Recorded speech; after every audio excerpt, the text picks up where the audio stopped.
Mon Seigneur et mon Dieu, je crois fermement que tu es ici, que tu me vois, que tu m'entends. Je t'adore avec profonde révérence. Je te demande le pardon de mes péchés et la grâce de faire avec profit ce moment de prière. Ma Mère Immaculée, Saint Joseph, mon Père et Seigneur, mon ange gardien, intercédez pour moi. Dans mon pays de Provence, on aime bien, pour bien se faire comprendre, exagérer un peu les choses. Rendez-vous compte, nous avons la mer Méditerranée entre nous et le pays de Jésus. Et peut-être que Jésus est un peu méditerranéen, qu'il a quelques paroles qui sont quand même un peu exagérées. C'est le cas de toutes les paroles un peu métaphoriques, de toutes les paraboles, de toutes les analogies que Jésus a utilisées dans les évangiles. Parfois, il nous adresse des choses merveilleuses, Jésus, et il nous dit par exemple que nous sommes le sel de la terre. Seigneur, tu nous dis ça aujourd'hui, nous sommes le sel de la terre. Et bien évidemment, on pourrait réagir avec mauvaise foi en disant « Comment ça? Il me traite de poussière blanche ?» C'est voir les choses par le petit côté de la lorgnette. Heureusement, Jésus connaissait son public et il rajoute derrière « Vous êtes aussi la lumière du monde ». Ah, alors là, on se sent bien valorisé. Là, je comprends. Oui, c'est vrai, Seigneur, je suis une lumière qui éclaire le monde. Alors là, oui, il se trouve valorisé comme il faut, et devenir lumière du monde satisfait notre ego. Mais il faut aller plus loin. Souvent, dans ces images, le Seigneur veut nous faire comprendre quelque chose d'éminent, qui dépasse les simples apparences. Qu'est-ce que la fonction du sel? Le sel, eh bien nous le savons, il redonne du goût.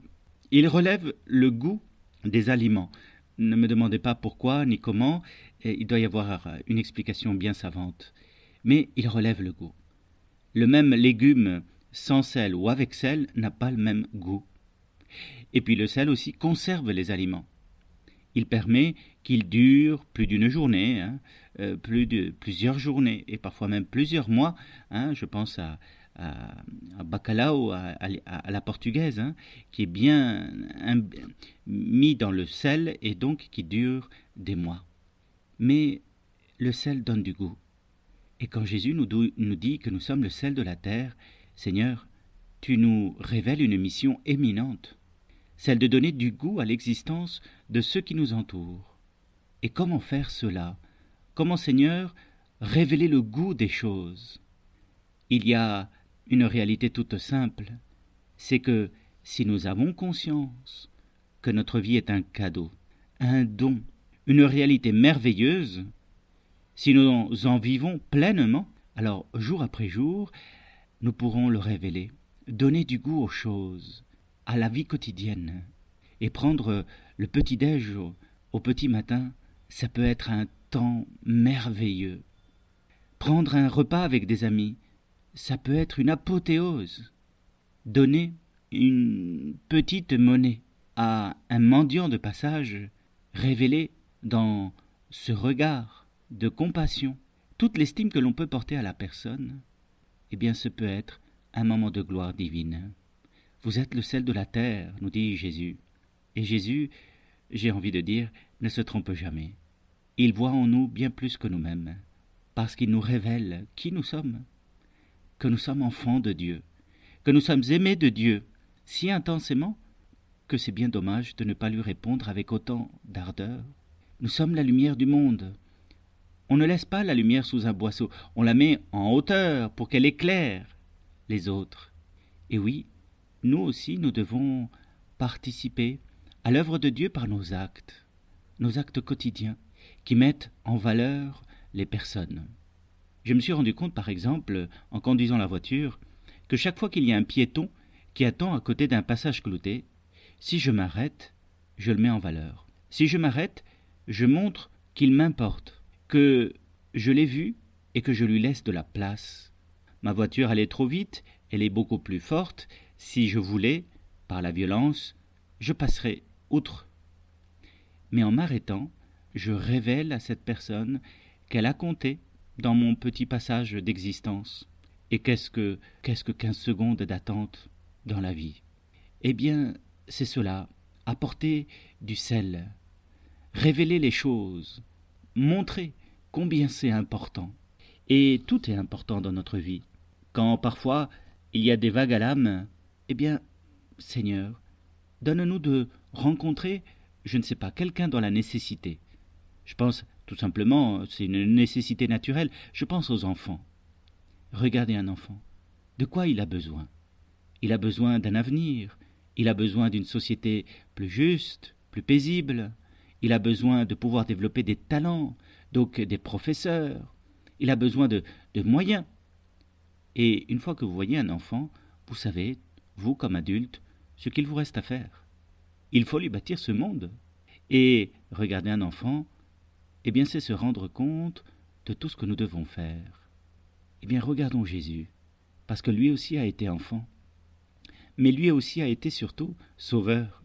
En le regardant, nous apprendrons ce dont ce monde a besoin. Il a besoin d'être sauvé. Il a besoin de ces personnes qui ont une âme forte, profonde, qui ne se scandalisent pour rien, parce qu'elles sont lumière pour ce monde, qui ressaisissent toutes les violences et les injustices de ce monde dans la charité de Dieu. Et c'est pour ça qu'elles ne sont scandalisées de rien, ni choquées, un terme un peu trop à la mode de nos jours, tout le monde est choqué pour rien. En fait, quand on est choqué, c'est que nos émotions ne sont guère profondes, elles sont superficielles. Ou alors, il faut que ce soit vraiment très grave. Et il y a effectivement, hélas, des situations graves, mais que l'on ne mesure pas toujours dans leur juste profondeur si nous ne regardons pas comme Jésus, en profondeur, dans la perspective de la vocation que Dieu nous adresse. Dieu nous adresse une vocation immense, mais encore faut-il l'accueillir et la vivre. Et quand nous la vivons, alors oui, nous apportons ce surcroît d'amour et de générosité à notre activité ordinaire, pour l'éclairer d'une lumière autre, d'une douceur particulière, de cette attention profonde que Dieu nous porte et que, du coup, parce que nous accueillons sa grâce, nous portons à ce monde. Dieu a tant aimé ce monde qu'il lui a donné son Fils. Et le Fils, il a donné à ce monde, chacun d'entre nous, ce qu'il écoutons. Seigneur Jésus, accorde-nous ton Esprit Saint, pour que nous puissions être dans ce monde sel et lumière. Comment être lumière? Il y a une sainte que vous connaissez bien, j'espère, parce qu'elle est extraordinaire. C'est Mère Teresa. Elle montrait comment est-ce que on peut être lumière dans ce monde. Comment une lampe à huile brille-t-elle si ce n'est par l'apport continuel de petites gouttes d'huile? Qu'il n'y ait plus de gouttes d'huile, il n'y aura plus de lumière. Mes amis, que sont ces gouttes d'huile dans nos lampes?